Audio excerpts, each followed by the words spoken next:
I'm Andrew Schwartz, and you're listening to The Truth of the Matter, a podcast by CSIS where we break down the top policy issues of the day and talk with the people that can help us best understand what's really going on.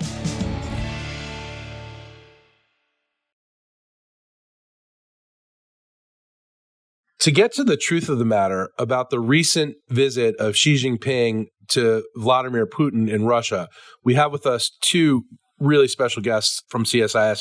We have Maria Snegovaya, who is a senior fellow for Russia and Eurasia at CSIS. And we have with us Lily McElwee, who is a fellow in our Freeman Chair in China Studies. Welcome to you both.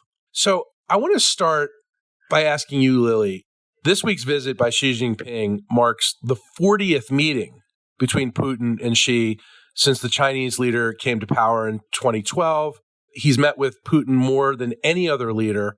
Why was this meeting at this time so significant in your view? Thanks, Andrew. It's a real pleasure to be here. These leaders know each other very well and have spoken many times, both bilaterally and on the side of different events. But it is significant because it comes at a time when Russia is increasingly isolated, when its international power, prestige, and purse, essentially, are diminished. And when Russia and Ukraine are gearing up to launch further operations in the spring, and at a time when U.S. tensions are rising, and President Xi is increasingly looking out in the world and looking for ways to build its international relationships as well as influence. So I think it comes at a strategic moment. And I was actually surprised, given that how little of the meeting was focused on Ukraine and how much it was focused on furthering, deepening the bilateral relationship between President Xi, President Putin, and China, Russia more broadly. And Maria, to you, why was this meeting so significant for Vladimir Putin? Yeah, absolutely. Vladimir Putin, through his own actions, left himself quite isolated in this world, and China is one key factor to Russia's survival long-term, even if in the stagnating and declining mode. We've seen that one of the major issues that have been raised during the discussion was this project, the alternative gas project, the Power of Siberia 2, which is supposed to essentially increase deliveries of gas to China now that Russia cut itself off the European markets. So that's one big issue why Putin was hoping to get Xi's interest in the projects and further increase further collaboration. As of now, I think China has become, as a result of the last year, number one Russia's export destination. And it probably will get even worse for Russia from now on because other countries are essentially not willing to cooperate with Russia on many of these issues.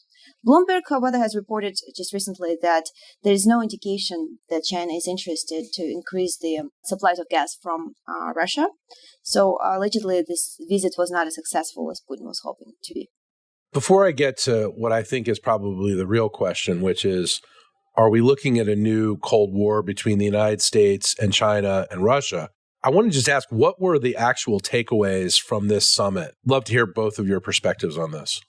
Definitely reconfirmed cooperation between the two countries. But if you read the concluding announcement that both sides published this year and you compare it with what they published last year, it's actually very similar and looks like a copy-paste, which to me suggests that there's not a lot of breakthrough in this relationship, contrary to what we have been told.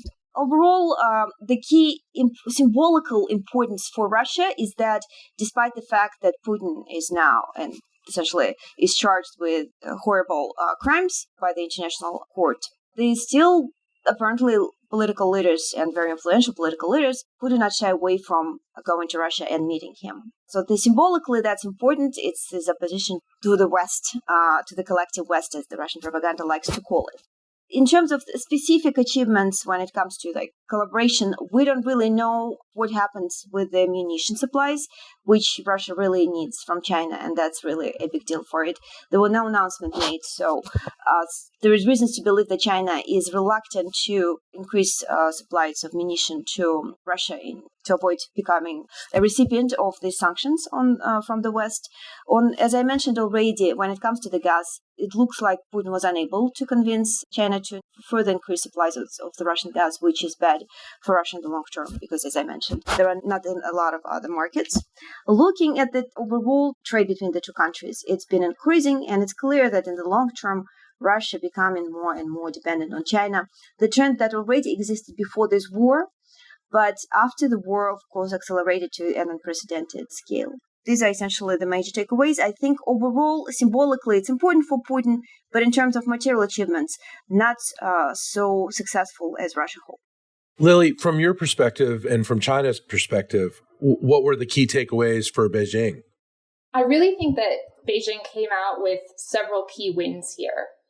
And I think Xi really used the trip successfully to advance several of its major foreign policy priorities, which are somewhat at odds counterintuitively, but all three were advanced. And I'd like to point out, first, maintaining and deepening strong relations with Russia, which China sees as essential to pare back Western power and influence going forward. Second is maintaining ties with Europe, which I know sounds counterintuitive, and I'm happy to dig into that a little bit further.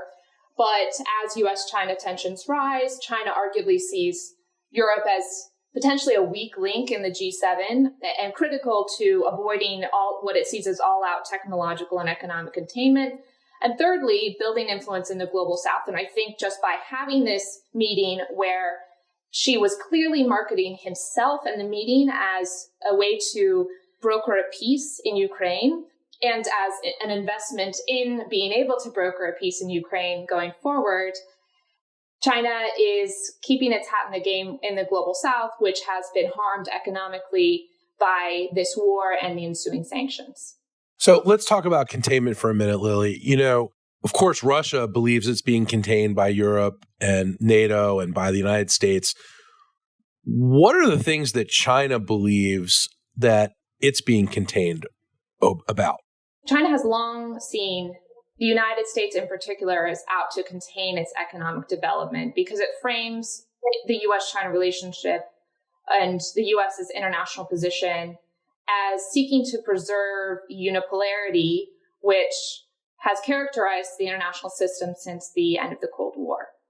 So it sees efforts like the October 7th export controls, outbound investment screening, further export controls expected, and some degree of convergence with U.S. allies on these measures as out to contain China's technological and economic development, which arguably it is designed to curb that development because the U.S. and its allies now see that development as facilitating China's military prowess. And with rising chances of conflict and with rising Chinese assertiveness and aggression abroad, there is reason to do so. And we have overt examples of economic containment, for instance, the semiconductors policy that the administration and even today, March 23rd, Thursday, is a hearing up on Capitol Hill about TikTok and about whether the United States should ban TikTok. Are there also other tech and military applications where China believes the United States is trying to contain it, Lily? Yes. So we had the semiconductor export controls, and as some of my colleagues at CSIS have shared, these aren't the end of export controls. There will be further ones targeting, I think, biotechnology, quantum computing. These are just some of the areas where the U.S. feels that these are dual-use technologies, rightly, because they obviously have clear civilian commercial purposes, but can be translated into military uses as well. So these are areas where, given the blurred boundaries between civilian and military sectors in China, the U.S. is no longer willing to share these technologies, particularly at the high end. Do both Xi Jinping and Vladimir Putin, did this meeting really reinforce their views about the United States? Did it align their views? And do you think, Maria, that this is the beginning of a new Cold War? I certainly think it's a beginning of the new Cold War. With Russia, though, I really doubt at this point that the Cold War ever ended, right? It looks increasingly that we have a small period of thaw, but eventually the key old kind of preferences of the Russian elites never changed, partly because the Russian elite has never fundamentally changed since the Soviet times. There was never a true rotation of the elite in place. I show that in one of my work. And so eventually, as Russia got stronger as a result of this influx of energy, we've seen the same kind of attitudes, the same beliefs, the zero-sum mindset re-emerge, resurface again. So from that perspective, we certainly see the Cold War, it's inevitable, is coming, and certain policies of containment of Russia on the Western side will be in place from now on.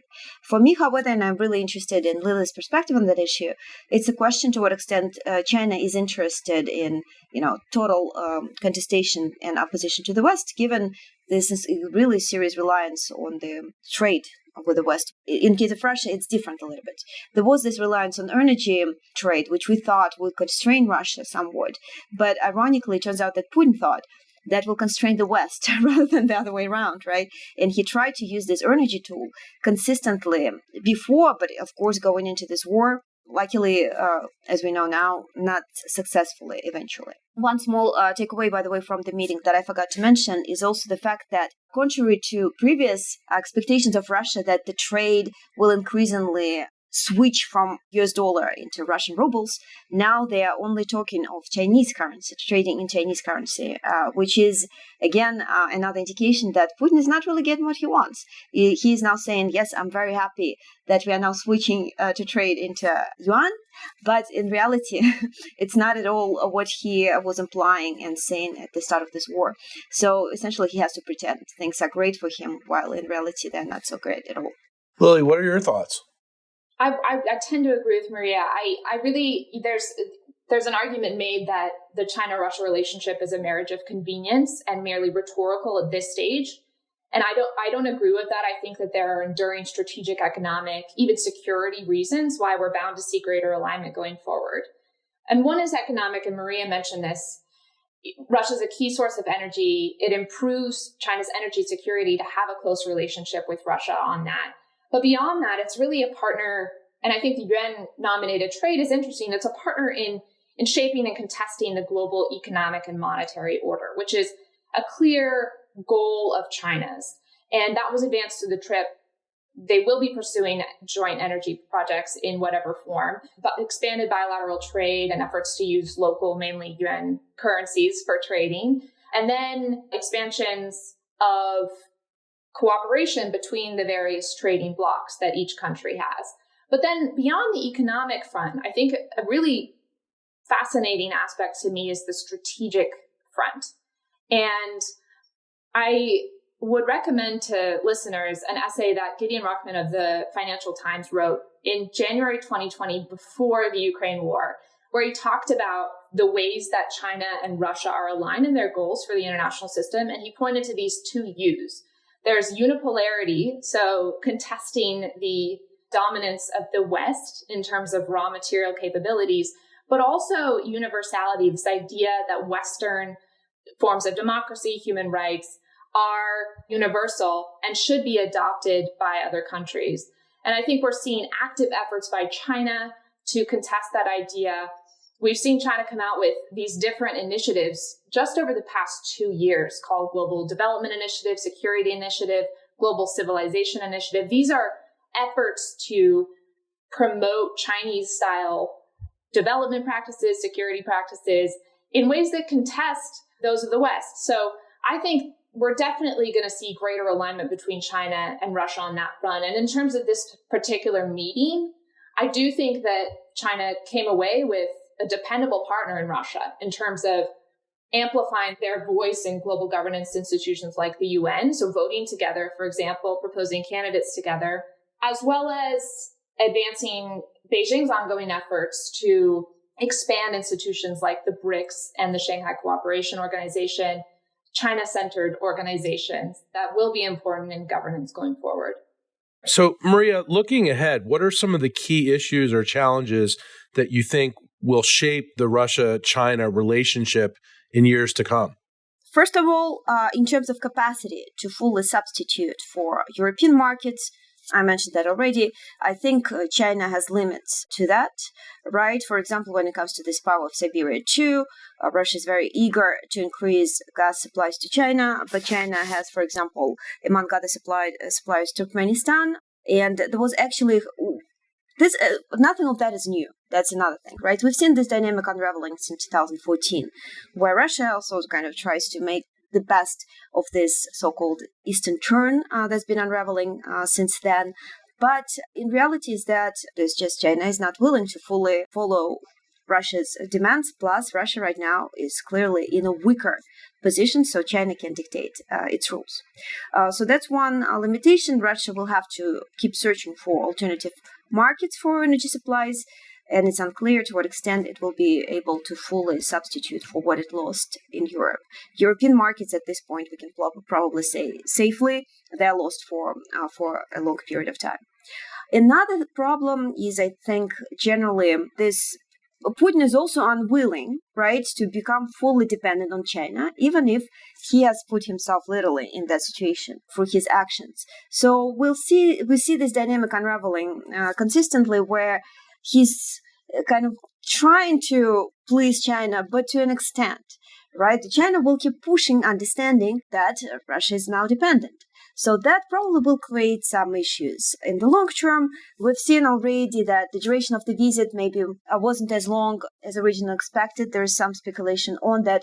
Putin didn't come meet Xi at the airport. Again, this attempt to demonstrate some strength on the Putin side, even if everybody understands that Russia is right now in the position of weakness. Last but not the least, we've published a report last year talking about the broader transatlantic security implications of greater Sino-Russian military alignment.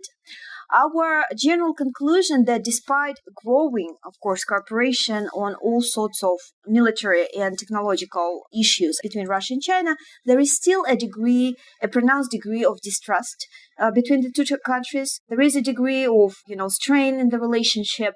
The Russian side is very wary of Chinese attempts to, take over, quote unquote, dominate over Russia, and also potentially take advantage of the resources that Russia possesses. And also on the Chinese side, they're not very eager to fully open up to Russia. That's, by the way, quite typical of autocrats, right? They're not happy with democracies, but they're not happy with each other either.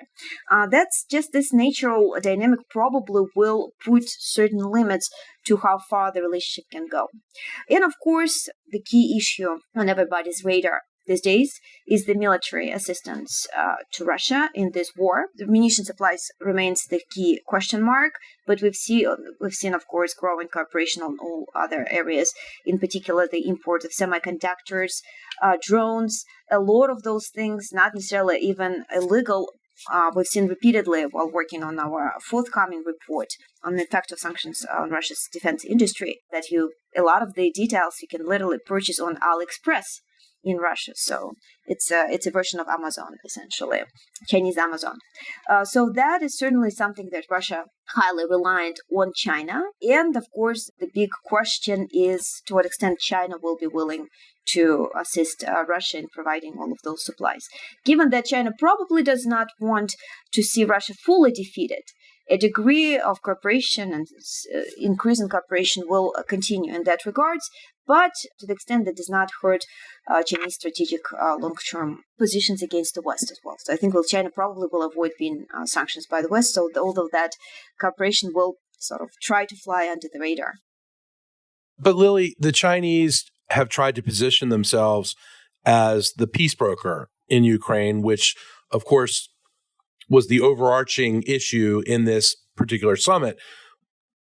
What's your take on China positioning themselves that way? I think it serves two purposes for China. First, it really speaks to the developing world and the global South, which, as I said, has been affected by this war and ensuing sanctions economically, but also has been affected more broadly by the return of great power competition. Whether it left or not is another debate, but the acceleration of great power competition. To some degree, there's an incentive to play different powers off each other to gain tactical advantage. But to a large degree, any geopolitical developments that curb free trade and investment will affect the development environment of countries in the global South. So I think by positioning itself as a peace broker there. It's saying, we're on your side. We know that development is important to you. We know that you're being hurt by sanctions. And we're the ones who are trying to bring this conflict to an end. And by the way, the US and Europe, by supplying weapons to Ukraine, are not. So it's an effort to build influence in the global South. And I also think that, I mentioned relations with Europe, and I think that these are really a wild card for China in positioning itself here. Because on the one hand, it has provided economic and diplomatic support for Russia at the very least in terms of its war effort, and clearly strengthened ties between the two leaders just over the past year. On the other hand, arguably because of those strengthened ties, China is now positioning itself as one of the only powers, and Xi in particular, one of the only world leaders that could feasibly, meaningfully bring about a mediated de-escalation because of his close ties with an increasingly isolated President Putin. So I think China's really trying to balance a lot of different priorities right now. And my question is, how long can it do that? It can only market itself as a peace broker for so long before countries start asking questions about, well, what concrete actions are you taking? The peace plan that it released was not seen as a credible, concrete contribution to peace in Ukraine, particularly in Europe. So I think especially European powers are going to begin to start looking for concrete action. So I think it's a useful marketing tool for now, kicking the can, arguably, but I think there will be a reckoning at some point. Yeah, it seems like more of a charade. Maria, what's your take on that? Yeah, absolutely. The long-term strategic deepening between of the relationship between the two countries, but again, this weakening position of Russia and Russia's reluctance to accept its weakening position vis-a-vis this relationship will probably keep constraining the two powers. I wonder to what extent it's possible truly for the two countries with fundamentally maybe different, maybe not, but quite different interests in where the international system will be headed next, right? To achieve this cooperation, given that Russia clearly wants to undermine the international system. China's desire to undermine the international system is less clear to me, right? China has a lot to benefit from the current status quo, and its international influence is growing. So from that perspective, it seems to me that strategically the interests of the two powers are not necessarily that closely aligned. Russia will probably just keep being increasingly exacerbating its dependence on China, and it's really unclear to me to what extent Russia will be able to achieve the goals in the long term, right? It's a proxy war, right? But in the war that Russia is essentially fighting against, not just Ukraine, but the West, and the total economic power combined is 40 times larger than Russia's GDP. So it's just impossible, I think, in the long term for Russia to fundamentally alter the situation. And it does not really seem to me that China is that eager to assist Putin in his long-term goal to destroy the international order as we know it. Lily, finally, I want to ask both of you, and start with you, Lily. Are there any major disagreements between China and Russia of note? I think Maria indicated some just then in terms of approaching the international system, and I'm just more familiar with the Chinese side, but I definitely agree with Maria that there isn't an intent to upend the international system, but there is an intent to make it work better for China and the furtherance of China's goals and aims. So I don't think China wants to, abolish the UN or anything, or the IMF, World Trade Organization, these international multilateral groups, but what it wants to do is to pare back Western influence in those organizations, boost Chinese influence in those organizations, whether that's through voting shares or the leadership, and make them better conduits for China's values and China's interests, rather than what it sees as the fact that they've been conduits too long for Western influence. So I think that might be one disagreement. And as Maria also hinted, I think China continues to rely on key technology components and economic relationships with countries with advanced industrialized democracies in Asia and Europe, as well as the United States. So I don't think that it's in a position to take any actions that would completely curtail those relationships. Maria, final word on this. Yes, as a result of his actions I think Putin, the Kremlin, they put themselves in a very difficult situation, and there does not seem to be a great way out. The only thing that they're able to do right now, right, is to increasingly rely on China, as we've seen it. But as Lily has pointed out too, right, the fundamental future outlook of the two countries appears to be quite different. And that is probably one of the key points of tension, as at the time understanding that Russia is becoming more and more reliant on China in the long term. So eventually it will probably have to accept the vision of the future the way China sees it. And of course, as I mentioned before, there are underlying fear, mutual suspicion, trust issues in this marriage of convenience, or maybe not of such a big convenience, which will probably continue haunting this relationship, and why we on our side should be wary as to where this is going, right? And definitely implement all sorts of tools to constrain this relationship and prevent China from supplying more of the materials and technologies to Russia. I think there is limits on what is achievable for China and Russia going forward. Well, Lily, Maria, thank you so much today. This is really informative and helps us get closer to the truth of what's going on between China and Russia. If you enjoyed this podcast, check out our larger suite of CSIS podcasts. From Into Africa, The Asia Chessboard, China Power, AIDS 2020, The Trade Guys, Smart Women, Smart Power, and more. You can listen to them all on major streaming platforms like iTunes and Spotify. Visit csis.org/podcasts to see our full catalog.